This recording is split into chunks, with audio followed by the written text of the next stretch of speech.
how are you all? Hope you all are good. So today students, we are going to start our 13th chapter of class 5th, which is reducing pollution. Pollution को कैसे reduce किया जाए, क्या उसके लिए methods या हम preventions ले सकते हैं, वो पढ़ते हैं. ठीक है, चलो. तो सबसे पहले हम पढ़ते हैं pollution होता क्या है. First of all, what is pollution? So pollution is the common enemy of most natural resources. Burning dry leaves and smoke from factories pollute the air. देखो, हमारे जितने भी नेचुरल रिसोर्सेज हैं, इनके लिए सबसे पहले जो डैमेज का सोर्स हो रहा है, यानी कि जो ये डैमेज हो रहा है, that is all because of pollution. सबसे पहला जो इनका मेजर कॉज है वो पोल्यूशन है. जैसे कि ड्राई लीव्स को बर्न करना, सूखी पत्तियों को या गार्बेज कूड़े कबाड़े को हम लोग क्या करते हैं, जला देते हैं. उसके अलावा जितना भी ये फैक्ट्रीज वगैरह से, इंडस्ट्रीज वगैरह से स्मोक निकल रहा है, धुआं निकल रहा है, ये सभी क्या है, एक तरीके से पोल्यूशन क्रिएट कर रहा है. Dyes used to color fabrics when released into water polluted. ठीक है, तो आपने देखा है फैब्रिक्स कपड़े होते हैं, उनको डाई किया जाता है डिफरेंट कलर्स के लिए. कलरफुल कपड़े तभी तो मिलते हैं. अब ये फैक्ट्रीज में डाई वगैरह यूज होते हैं, पानी में सब मिक्स किया जाता है. उसी पानी को फिर ऐसे आपको जब आपने यूज कर लिया, वो पानी को आप ऐसे ही बहा देते हैं. इससे क्या होता है, इससे आपका वाटर पोल्यूशन होता है, क्योंकि ये सारा पानी अल्टीमेटली आपकी वाटर बॉडीज में जाकर मिक्स हो जाता है. Petrol pumps and garages that dump their waste like grease are polluting the soil. Petrol pump हो गए, गैरेजेस हो गए, यहाँ से जो वेस्ट निकलता है that is common waste is grease. Grease निकलती है, ये ग्रीस को भी इसी तरीके से डंप कर दिया जाता है, जिससे आपको सॉइल पोल्यूशन होता है. तो we must therefore strictly control the activities that cause pollution. तो इस तरीके से आप देख रहे हो कितने तरीके के पोल्यूशन होते हैं, वो भी because of the human activities only. तो हमें ये अवॉइड करनी है so that we can control और we can prevent the pollution. चलो, so number 1 we are going to study different types of pollution. कितने टाइप्स के पोल्यूशन हैं उनके बारे में पढ़ते हैं. Number 1 is air pollution.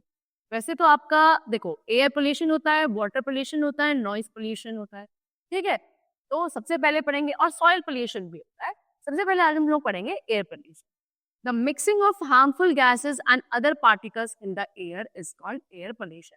तो जो आपकी ये हार्मफुल गैसेस या कुछ डस्ट पार्टिकल्स या हार्मफुल पार्टिकल्स जब एयर के साथ मिक्स हो जाते हैं, इसको बोला जाता है एयर पोल्यूशन. ठीक है, अब क्या क्या इफेक्ट्स होते हैं एयर पोल्यूशन के, ये पढ़ते हैं. Air pollution causes many pollutants to enter the human blood stream through the nose, mouth, skin and the digestive tract. क्या होता है, एयर पोल्यूशन ऐसे पॉल्यूटेंट्स बना देता है जो हमारे ह्यूमन बॉडी के अंदर एंटर हो जाते हैं. किसके थ्रू, हमारी नोज के थ्रू, हमारे माउथ के थ्रू, हमारी स्किन के या हमारे डाइजेस्टिव ट्रैक्ट के थ्रू हमारी बॉडी में एंटर हो जाते हैं. और एंटर होने के बाद कहाँ तक पहुंचता है, हमारे ब्लड स्ट्रीम तक पहुंचते हैं, है ना, खून तक पहुंच जाते हैं. These pollutants produce harmful effects on the body. और अब यही पॉल्यूटेंट्स फिर हमारी बॉडी को हार्मफुली इफेक्ट करते हैं. They cause skin and respiratory allergies. क्या, अगर स्किन के थ्रू एंटर कर रहे तो स्किन की प्रॉब्लम हो सकती है ना. नोज के थ्रू हमारे रेस्पिरेशन या बोलो आपका रेस्पिरेटरी ट्रैक होता है, आपका यहाँ पे विंड पाइप होता है, यहाँ तक जाएंगे वो जर्म्स या डस्ट पार्टिकल्स. ठीक है, तो आपको रेस्पिरेटरी प्रॉब्लम्स भी होंगी, सांस लेने में अस्थमा वगैरह प्रॉब्लम हो सकती है. They also harm are I site. Ice में भी जब आपके ऐसे हार्मफुल या पॉइजनस एयर एंटर करती है तो आइस की भी प्रॉब्लम हो सकती है. ठीक है ना. Diseases like asthma, cancer and tuberculosis are also caused by air pollution. तो देखो आप कितनी बड़ी और कितनी भयानक आपकी बीमारियां हैं, जैसे कि आपका अस्थमा हो गया, कैंसर, इवन कैंसर तक भी आपको एयर पोल्यूशन के थ्रू हो सकता है. चल, now next we come to causes of air pollution. Air pollution के क्या क्या causes है? Air pollution is caused by harmful gases like carbon dioxide, carbon monoxide, nitrous oxide and so on. These are called air pollutants. तो कुछ harmful gases हैं जो आपकी air में इंटरमिक्स हो जाती हैं, जैसे कि आपका carbon dioxide, carbon monoxide, nitrous oxide, sulphur dioxide, बहुत सारी आपकी ऐसी ऑक्साइड्स वगैरह गैसेस होती हैं जो आपकी एयर में मिक्स हो जाती हैं और यही एयर पोल्यूशन क्रिएट करती हैं. इन गैसेस को क्या बोला जाता है, आपका एयर पॉल्यूटेंट्स कहा जाता है. चलो, कैसे रिलीज होती हैं? By burning fossil fuels like coal and natural gas.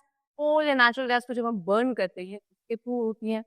Automobile exhaust, automobile वगैरह जो चलते हैं जो पीछे से धुआं निकलता है, एग्जॉस्ट निकलता है, उसके थ्रू ये गैसेस रिलीज होती हैं.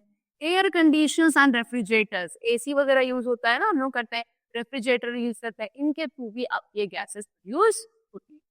चलो, how can we control air pollution? अब एयर पोल्यूशन को कंट्रोल कैसे किया जा सकता है? प्लांट मोर ट्रीज, ज्यादा से ज्यादा पेड़ लगाओ. This will help to increase the oxygen content in the atmosphere. जितने ज्यादा आप ट्रीज लगाओगे, ट्रीज क्या प्रोड्यूस करते हैं? ऑक्सीजन गैस, तो उतनी ज्यादा ऑक्सीजन गैस आपके एनवायरमेंट में एनरिच होगी, ठीक है ना। और ऑक्सीजन कंटेंट ज्यादा है तो आपकी एयर अच्छी है, ठीक है। चलो, use public transport, public transport use करना है। Also request your parents to use car pooling, this will reduce traffic on the roads and hence the pollution, ठीक है। पब्लिक ट्रांसपोर्ट यूज करोगे, है ना, खुद ज्यादा अपने व्हीकल्स ना लेके चलो, इससे क्या नहीं होगा? ट्रैफिक नहीं होगा, एयर पोल्यूशन नहीं होगा, है ना। Next, encourage factory owners to use filters in chimneys of factory. जो आपके फैक्ट्री के ओनर्स होते हैं, जो फैक्ट्रीज वगैरह चलाते हैं, क्योंकि यहाँ से कितना काफी स्मोक निकलता है, एग्जॉस्ट निकलता है, तो इनको क्या हम लोगों को इनकरेज करना है, ये करना है कि ये अपनी जो फैक्ट्रीज हैं उनमें चिमनी लगाएं, इनकी चिमनीज में फिल्ट्रेशन लगा, है ना। जो फैक्ट्रीज की चिमनी जहाँ से आप पे धुआं निकलता है, उसमें क्या लगाया जाए? फिल्टर्स लगाया जाए, जिससे कि जितनी भी आपकी एयर या स्मोक यहाँ से निकल रहा है वो फिल्टर्ड होकर निकले and it do not cause air pollution further.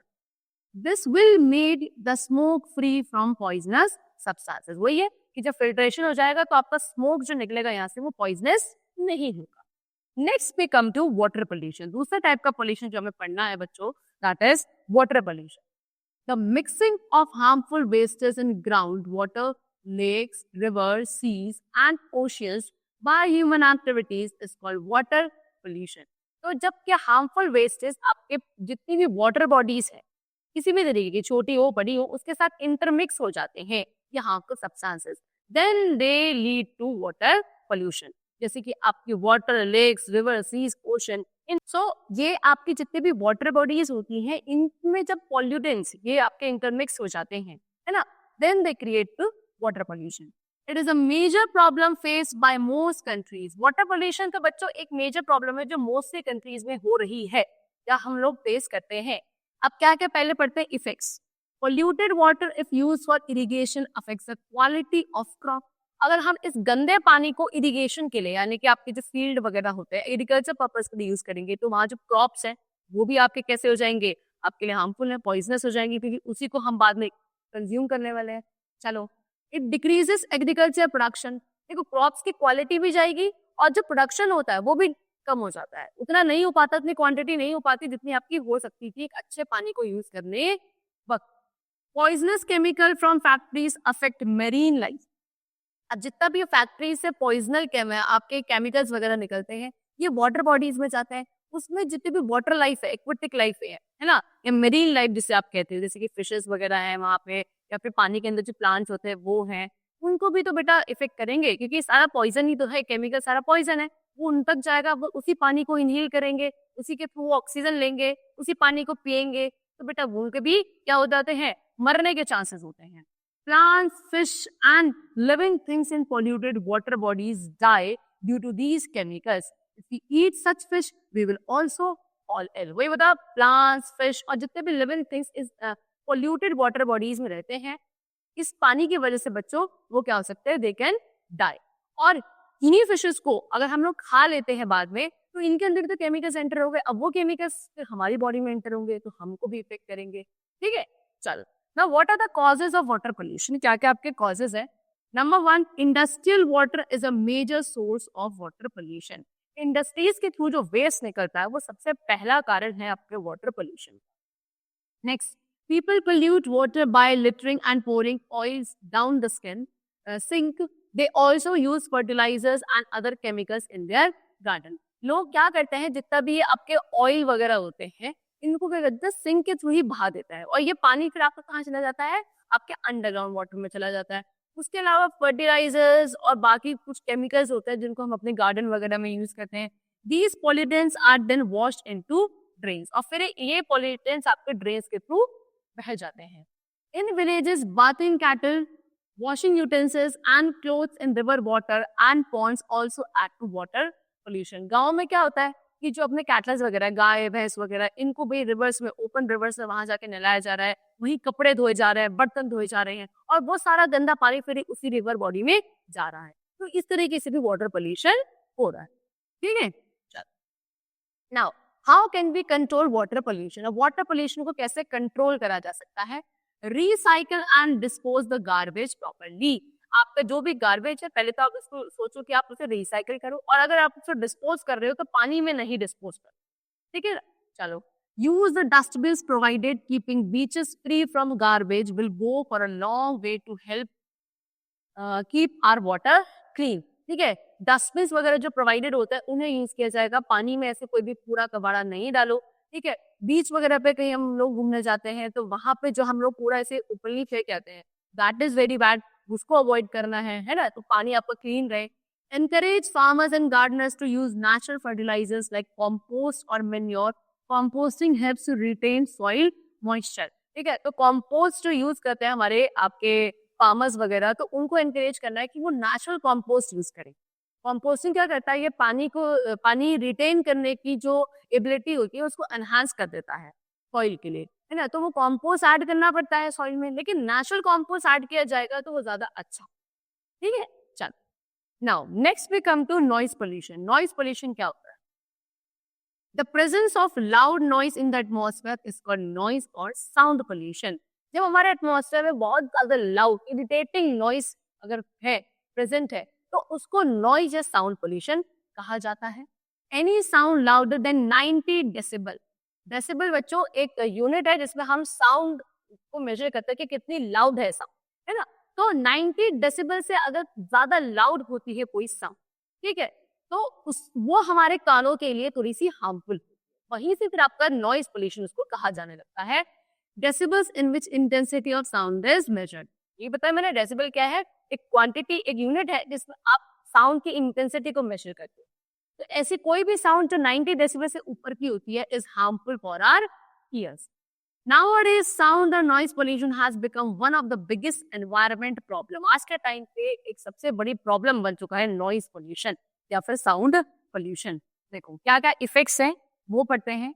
Over exposure to noise can cause hearing loss, ठीक है। ज्यादा आपके सॉरी नोज नहीं, यहाँ पे आपका ईयर होना चाहिए, इट शुड बी ईयर। तो ज्यादा अगर आवाज आपके कानों तक जाती है बच्चों, ओवर एक्सपोजर होता है, तो आपको हियरिंग लॉस, आपको सुनने की एबिलिटी आपकी खत्म हो सकती है। It can also lead to high blood pressure, high blood pressure की प्रॉब्लम हो सकती है। लॉस ऑफ स्लीप, नींद नहीं आती है। Increase heart beat and rate of breathing and so on, heart beat बढ़ जाती है, ब्रीदिंग रेट बढ़ जाता है ज्यादा साउंड पोल्यूशन की वजह से। चलो कॉजेज क्या क्या है फटाफट से पढ़ते हैं। The rising number of vehicles on the roads, busier airports, machines, electric gadgets, loudspeakers and so on create noise pollution.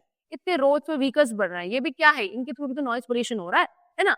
उसके अलावा आपके एयरपोर्ट्स इतने बिजी हैं, मशीन्स इतने बड़े लेवल पे चल रही हैं इंडस्ट्रीज वगैरह में, वो भी साउंड प्रोड्यूस करती हैं, ठीक है। उसके अलावा इलेक्ट्रिक गैजेट, लाउड स्पीकर्स वगैरह, ये सभी ही आपके कारण होते हैं नॉइज पोल्यूशन के। शादी वगैरह होती है, फंक्शंस होती है, तो पूरी पूरी रात आप लोगों के म्यूजिक सिस्टम चलते हैं, ये सब क्या है? ये सब नॉइज पोल्यूशन ही तो है, ठीक है। चल नाउ सम होम अप्लायंसेस, देखो अभी कुछ home appliances like the mixer grinder, vacuum cleaner, hair dryer, air conditioner, so on also add to noise pollution.